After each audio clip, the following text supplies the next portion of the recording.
কপাল কেটে ঝরঝর করে রক্ত পড়ছে, থামার নাম নেই। তুষির প্রায় দিশাহারা অবস্থা, ওড়না ভিজে চুপচুপে, দুশ্চিন্তায় ভেতরটা দুঃসহ।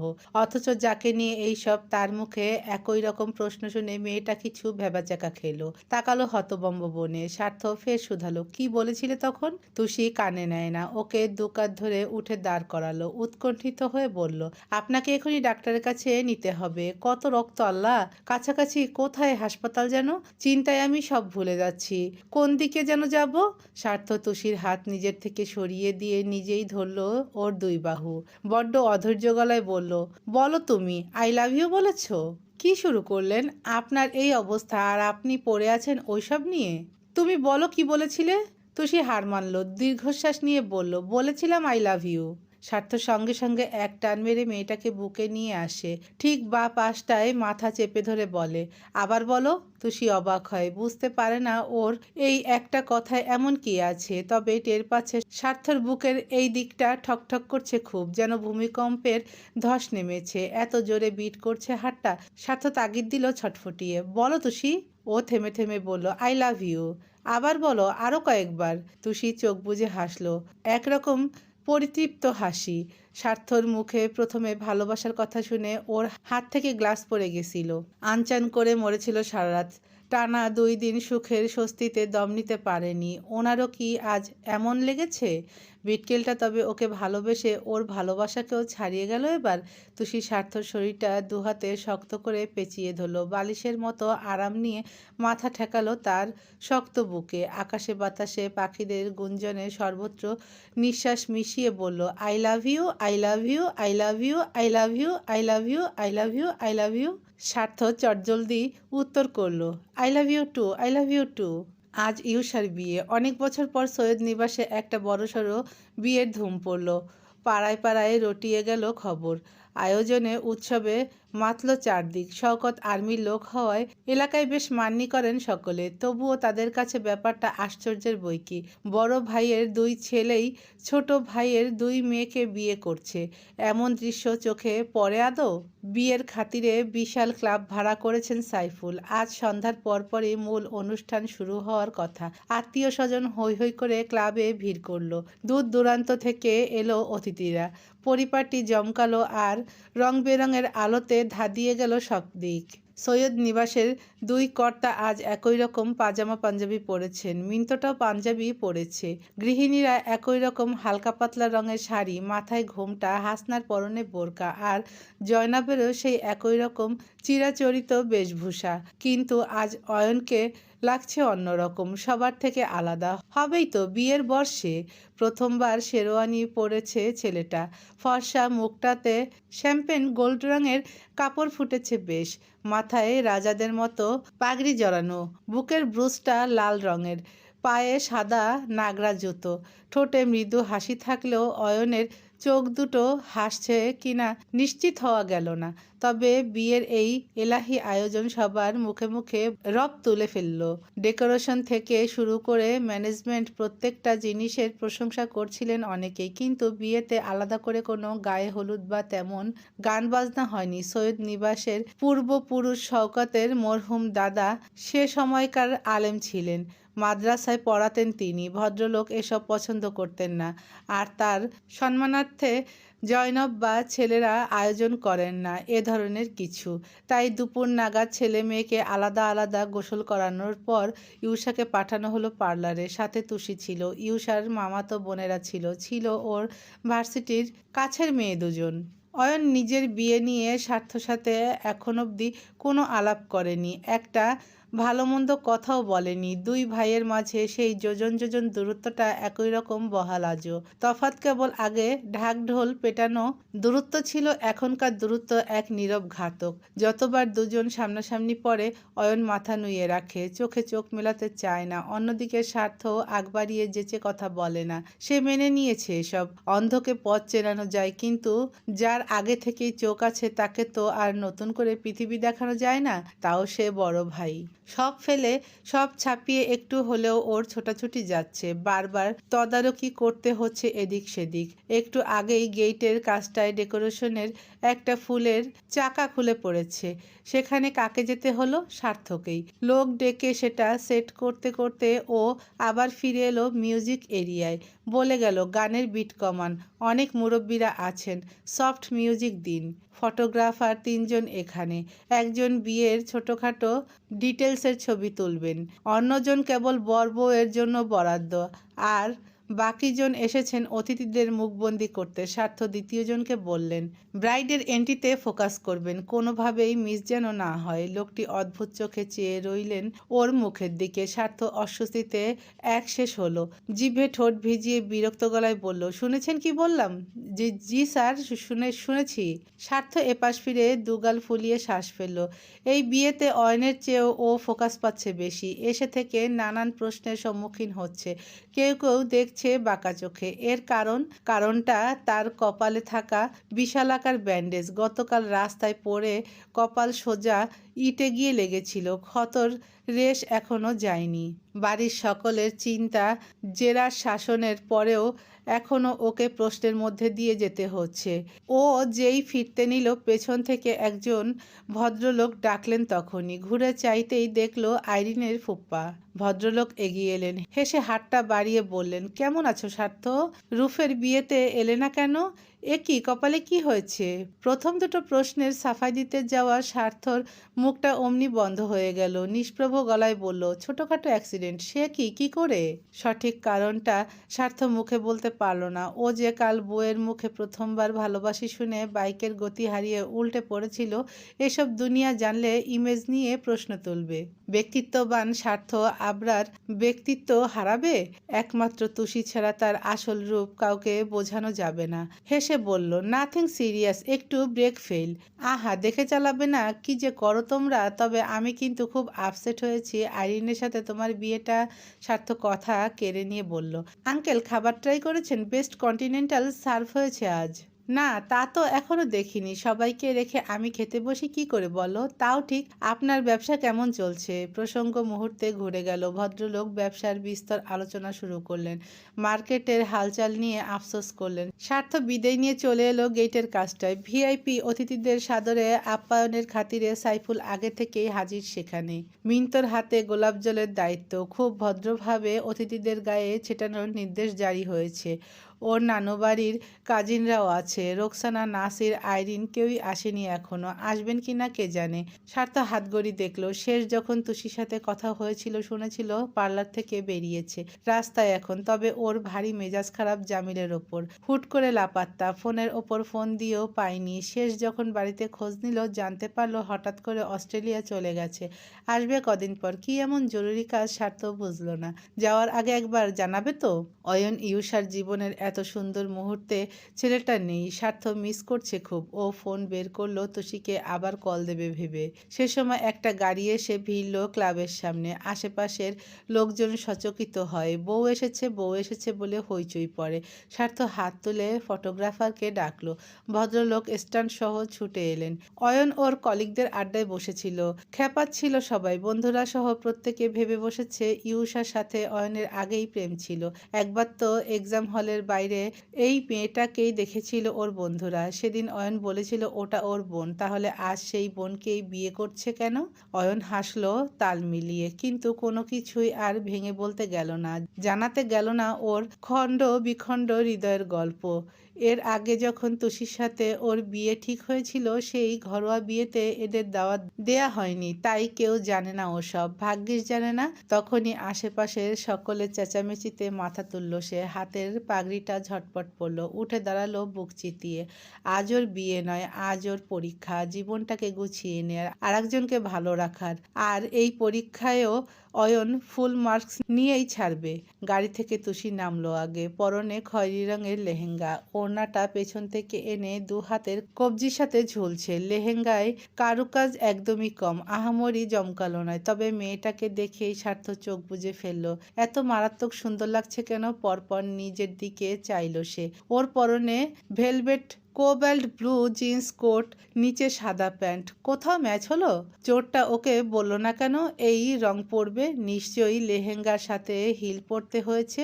এখন যে কতবার হোঁচট খেয়ে পড়বে কে জানে। তুষি নেমেই হাত বাড়ালো। গাঢ় লাল ব্রাইডাল জামদানির শাড়িটা পরে নেমে এলো ইউষা। মাথায় একটা লাল নেটের ওড়না থাকায় পেছনের ফুল দিয়ে জড়ানো খোপাটা দারুণভাবে চিহ্ন তুলে আছে।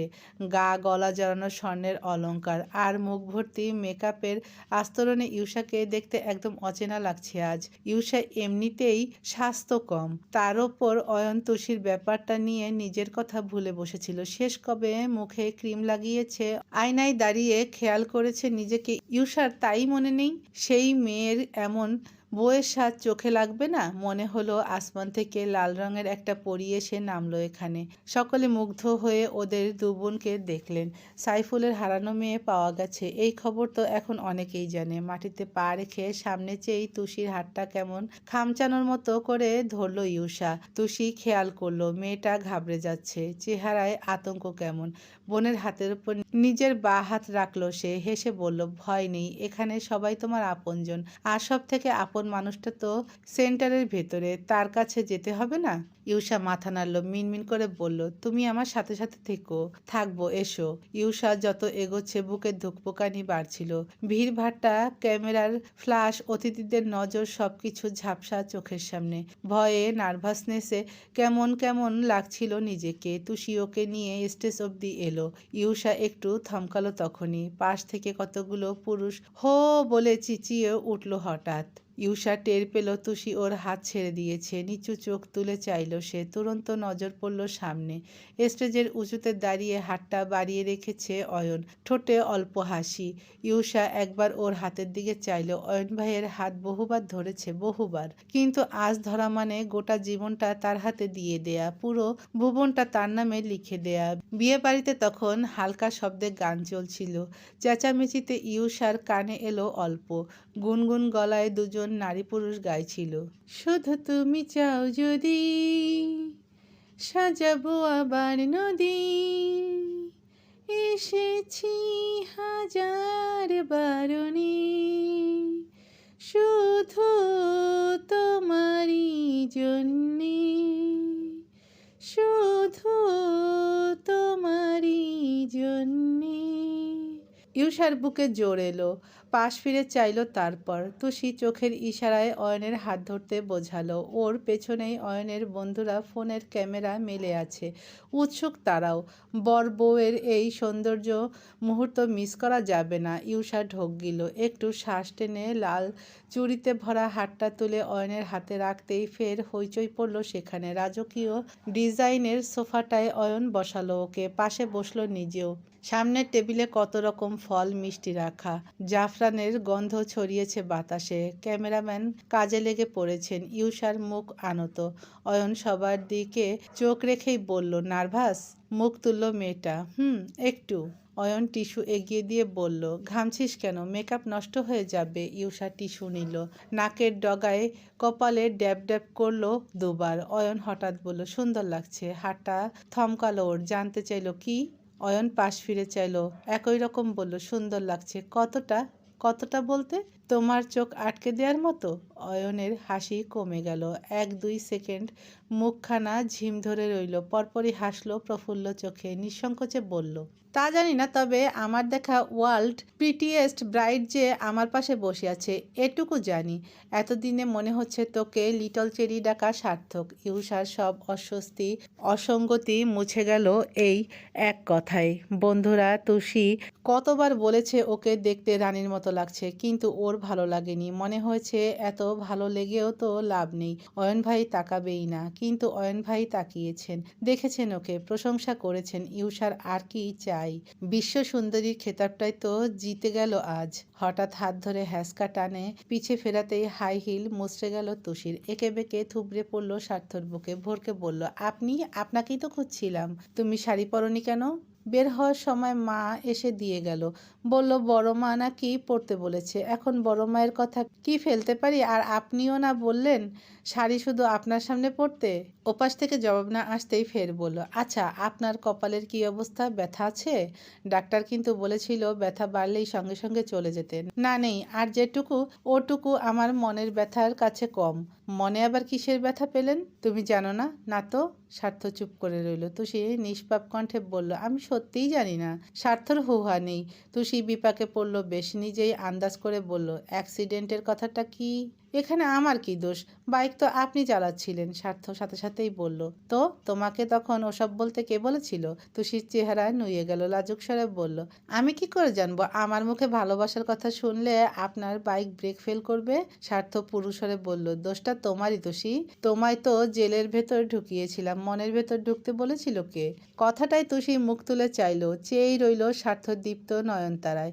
একদিন যে দৃষ্টিতে কেবল পাথর দেখেছে, শাসন দেখেছে, অনীহা দেখেছে, সেই চোখে আজ এত প্রেম, এত মোহ, এত মায়া। কিছু বলার আগেই কোত্থেকে ওস্তাদ বলে চিৎকার দিতে দিতে ছুটে এলো বাবলু আর টিনটিন। এক দৌড়ে এসে থামলো ওদের সামনে। বাবলু চোখ বড় বড় করে তুষিকে দেখে বলল, ওরে রে, তোমারে তো নায়িকা লাগে, এক্কেরে নায়িকা কুমকুম।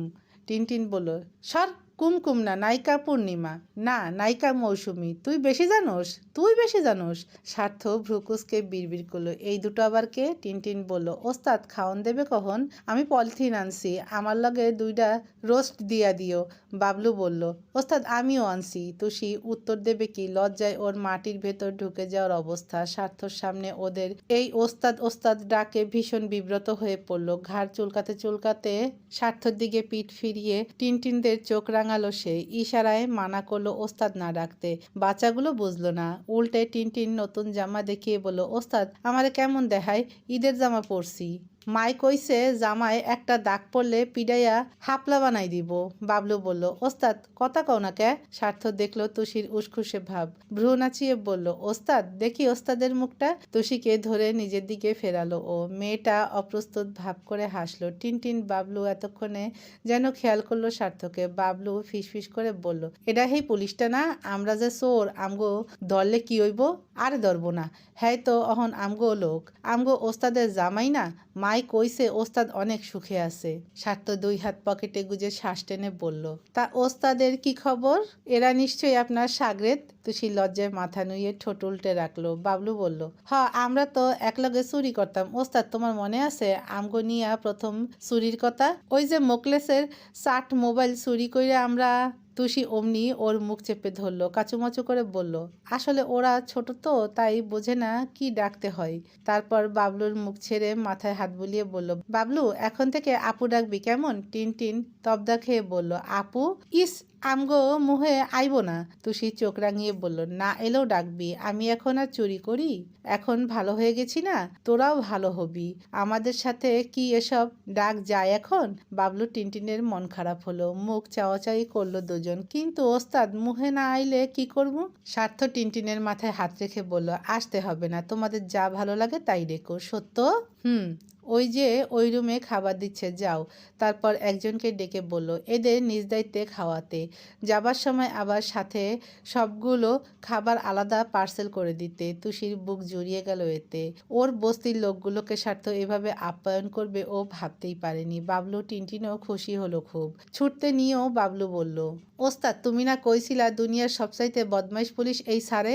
কই ওস্তাদ, সারে তো অনেক ভালো। তুষি চোখ প্রকট করে জিভ কাটলো, দিল রে ওকে ফাঁসিয়ে। থতমত খেয়ে বলল, আমি কবে বললাম? কে ওস্তাদ মনে নেই? জেল দিয়ে আইলা যে হেই দিন না কইলা এইরকম বেজাত পুলিশ তুমি জীবনে? তুষি ওকে থামাতে ছটফটিয়ে ধমকে উঠল, বাবলু একটা চর মারবো, চুপচাপ খেতে যা। বাবলু ভয় পেল, ছুটলো পালাতে। তুষি চোরা চোখের কোণ তুলে স্বামীর দিকে চাইল এবার। স্বার্থ কপাল কুঁচকে বলল, আমাকে মারতে ইচ্ছে করতো, আমি বদমাইশ, বজ্জাত, আর কিছু? তুষি নিচু গলায় বলে, ওগুলো তো আগের কথা, তাহলে পরের কথা কি? তুষির মাথায় দুষ্টুমি এলো, সব দাঁত দেখিয়ে বলল, পরের কথা আই লাভ ইউ। বলেই ছুটে গেল মেয়েটা। স্বার্থর চোখ চমকালো, পিছু ডাকলো, এই চোর দাঁড়াও। তুষি দাঁড়ায় না, এক ছুটে মা চাচিদের কাছে ভিড়ে যায়। স্বার্থ মাথা নুইয়ে ঠোঁট কামড়ে হাসলো। সাইফুল তক্ষুনি হাঁক ছুড়লেন। বিয়ে পড়ানো হবে ভাইজান, আসুন। কোথায় ভাবি? আর্মিতে অবসরপ্রাপ্ত সহকর্মীরা এসেছে শওকতের, সেখানেই ছিলেন তিনি। ডাক শুনে তড়িঘড়ি করে উঠে এলেন। ততক্ষণে কাজী সাহেব স্টেজে গিয়েছেন, বরকনের সামনে বসলেন উনি। ছেলে পেলে বাচ্চা কাচ্চা সহ কয়েকজন মুরব্বী নিয়ে একটা জটলা বাঁধল এখানে। স্বার্থ ভিড়ের সামনে এলো না, সাইফুল দুবার বললেও না।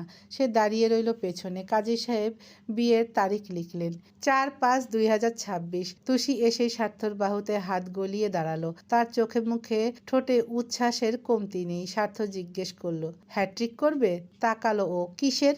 বিয়ের। আবার? চাও?